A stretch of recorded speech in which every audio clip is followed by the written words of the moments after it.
फागुनामा सुनै गे छौरी जाहि तू अपन ससुरा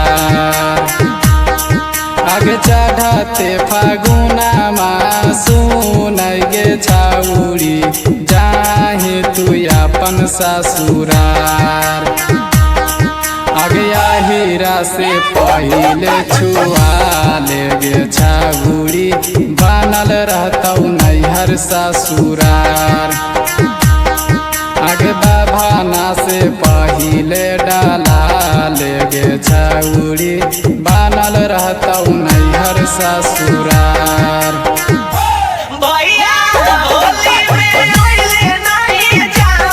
DJ दीपुराज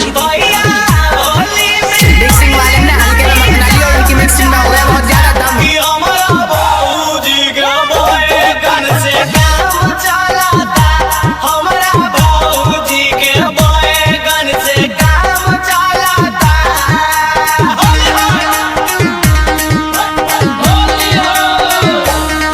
आगे ऊपर से लगाई है लाल पियर रंगावा, नीचावा से डली है राजावार। आगे ऊपर से लगाई है लाल पियर रंगावा, नीचावा से डली है राजावार। आगे चौहाना DJ दीपुराज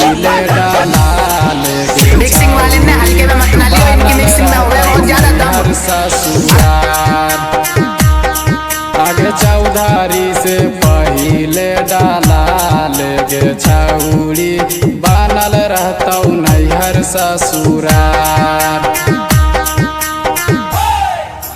जहिया से जीजाजी ले गइले बैगनवा के खेत में, जहिया से जीजाजी ले गइले बैगनवा के खेत में, तनिको ने जीजा ला जाइले हो बैगनवा के खेत में, तनिको ने जीजा ला जाइले हो बैगनवा के खेत में। जहिया से जीजाजी ले गइले बैगनवा के खेत में।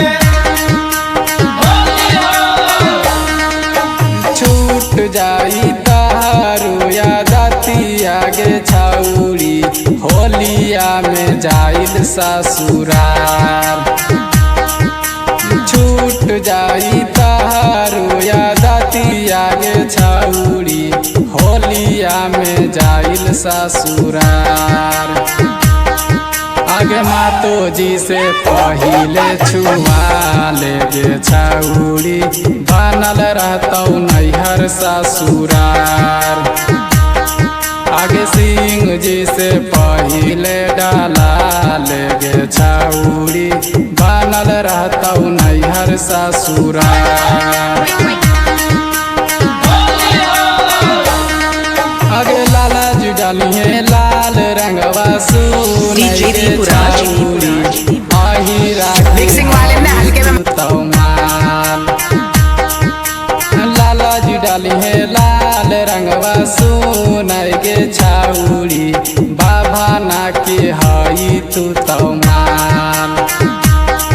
आगे पासवान जी से पहले डाला ले गे छौरी DJ दीपुराज नैहर ससुरार। मिक्सिंग वाले ने आगे शर्मा जी से पहले डाला ले गे छौरी बनल रहतौ नैहर ससुरार।